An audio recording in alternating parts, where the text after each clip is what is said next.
हरियाणा में नेताओं का इंटरेस्ट ऊपर रहा, कांग्रेस पार्टी का इंटरेस्ट नीचे चला गया। हरियाणा में हार पर बिना नाम लिए बड़ा वार राहुल गांधी ने किया है।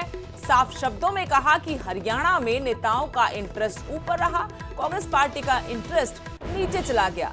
हरियाणा में कांग्रेस की हार पर मंथन का दौर चल रहा है।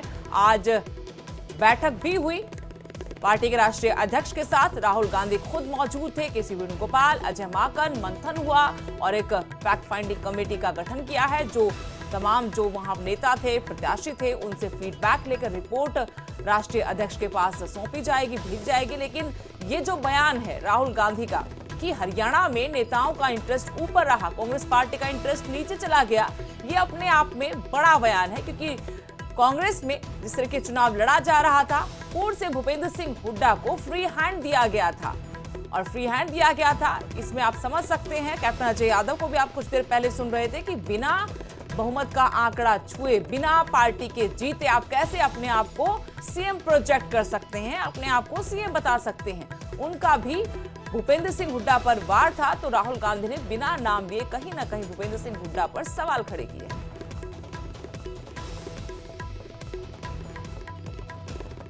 और जानकारी के साथ मेरे सहयोगी अंकित दानी जुड़ गए हैं। अंकित, बड़ी हार कांग्रेस की एक बार फिर से हरियाणा में, और हार के बाद अब मंथन का, चिंतन का दौर चल पड़ा है कांग्रेस के अंदर।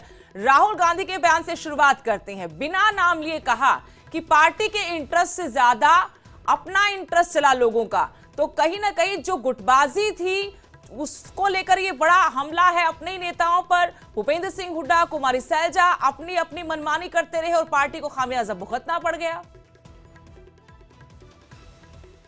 बिल्कुल, इसमें कोई दो राय नहीं है कि राहुल गांधी ने जो बात कही है वो पूरी सही बात कही गई है।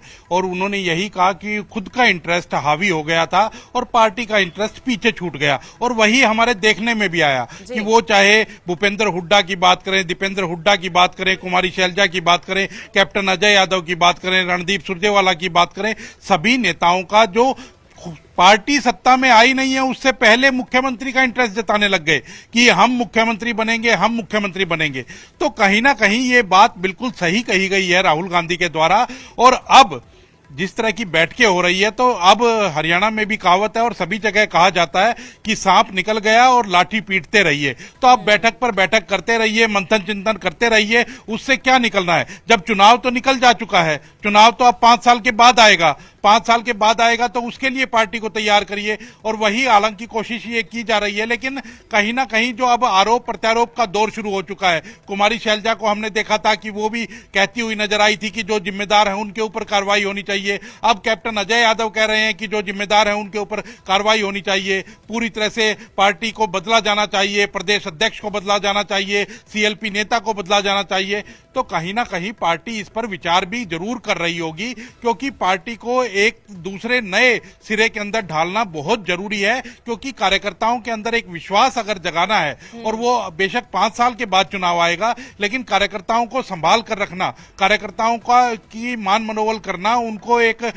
ढांचे के अंदर ढाल करके रखना, वो बहुत जरूरी है। और उसके लिए ऐसा नेता चाहिए, क्योंकि वो भूपेंद्र सिंह हुड्डा हो, कुमारी शैलजा हो या कैप्टन अजय यादव हो, वो सारे नाम जो हैं वो चल चुके हैं। वो अब नया नाम चाहिए, और नया नाम जो सूत्रों के हवाले से निकल करके आया, हालांकि बहुत प्राथमिक जानकारी है कि सीएलपी लीडर जो है वो अशोक अरोड़ा को बनाया जा सकता है। थानेसर से चुन करके आए हैं अशोक अरोड़ा, उनको सीएलपी लीडर बनाया जा सकता है, ऐसी प्रारंभिक जानकारी आ रही है। तो अगर इस तरह के दाव खेले जाते हैं, इस तरह के चेंजेस जो है वो कांग्रेस में किए जाते हैं, तो कहीं ना कहीं वो कांग्रेस के लिए हितकारी होंगे। यहाँ पर करनी होगी अगर कांग्रेस को अपने आप को जिंदा हरियाणा की राजनीति में रखना है। तो हम देख रहे हैं कि एक दूसरे पर आरोप प्रत्यारोप भी लगाए जा रहे हैं, जो कि पहले से ही परिपाटी रही है कांग्रेस की। अभी कुछ देर पहले कैप्टन अजय यादव के साथ जो हमारे सहयोगी ने बातचीत की, कैप्टन अजय यादव भूपेंद्र सिंह हुड्डा के सर पर ठीकरा फोड़ रहे हैं, लेकिन कैप्टन अजय यादव और उनके बेटे ने भी तो बिना टिकट मिले अपने आप को बता दिया कि 9 तारीख को नॉमिनेशन करेंगे, उप मुख्यमंत्री पद के लिए दावेदारी ठोक दी। तो सभी लोग इसमें कसूरवार हैं, कोई एक नहीं। हो सकता है थोड़ा कम ज्यादा हो, लेकिन पार्टी बिखरी हुई थी, मनमानी चल रही थी, ये बिल्कुल सही है। बिल्कुल इसमें कोई दो राय नहीं है। आपने देखा कि करण दलाल ने पार्टी की टिकट नहीं मिली थी, उससे पहले नॉमिनेशन कराए, और नॉमिनेशन करवाने के लिए भी कौन जा रहा है कि जो नेता प्रतिपक्ष हैं भूपेंद्र सिंह हुड्डा, वो उनके नॉमिनेशन के अंदर शामिल हो रहे हैं। और जब तक पार्टी ने टिकट नहीं दिया था, ऐसे ही अगर बात करें तो पार्टी के सांसद हैं हिसार से जयप्रकाश, उन्होंने अपने बेटे का नॉमिनेशन करवा दिया विकास का, और जबकि वो पार्टी के सांसद हैं और पार्टी ने हिसार से उनको टिकट दिया, वो चुने गए हैं, और उसके बावजूद पार्टी ने जब बेटे को टिकट नहीं दिया तो कहीं ना कहीं वो दबाव की राजनीति चल रही थी। और दबाव कहीं ना कहीं हाईकमान का ही कहेंगे कि हाईकमान इकट्ठा नहीं रख पाया, और किस नेता के दबाव में हाईकमान था, ये अब मंथन जब होगा तब पता चलेगा, क्योंकि एक दूसरे के ऊपर आरोप प्रत्यारोप कर्ज किए जा रहे हैं। और कहीं ना कहीं अनुशासन की कमी, संगठन की कमी, पिछले 10 साल से अगर बात करें तो हरियाणा में कांग्रेस का संगठन नहीं है। कई प्रभारी आए और चले गए, कई प्रभारी बदले गए। खुद भूपेंद्र सिंह हुड्डा ये कहते हुए नजर आए कि अभी भी कौन सा संगठन बन गया है,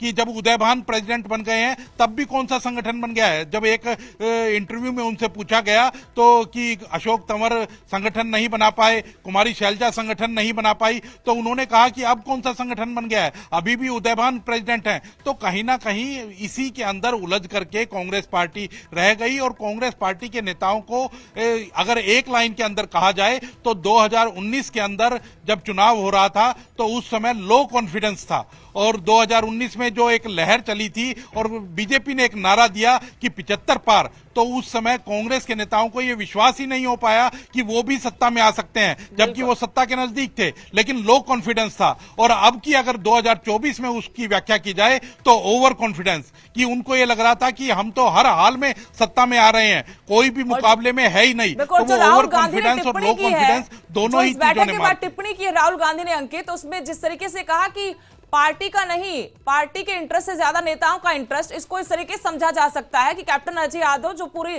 दक्षिण हरियाणा की राजनीति पे अपना असर रखते हैं, वो अपने बेटे की सीट रेवाड़ी तक सिमट कर रह गए। रणदीप सिंह सुरजेवाला जो अपने आप को सीएम फेस के रूप में प्रोजेक्ट तो कर रहे थे, अपनी महत्वाकांक्षाएं आकांक्षाएं बता रहे थे कि हाँ क्यों नहीं, महत्वाकांक्षाएं तो होती हैं, वो कैथल सीट तक सिमट गए।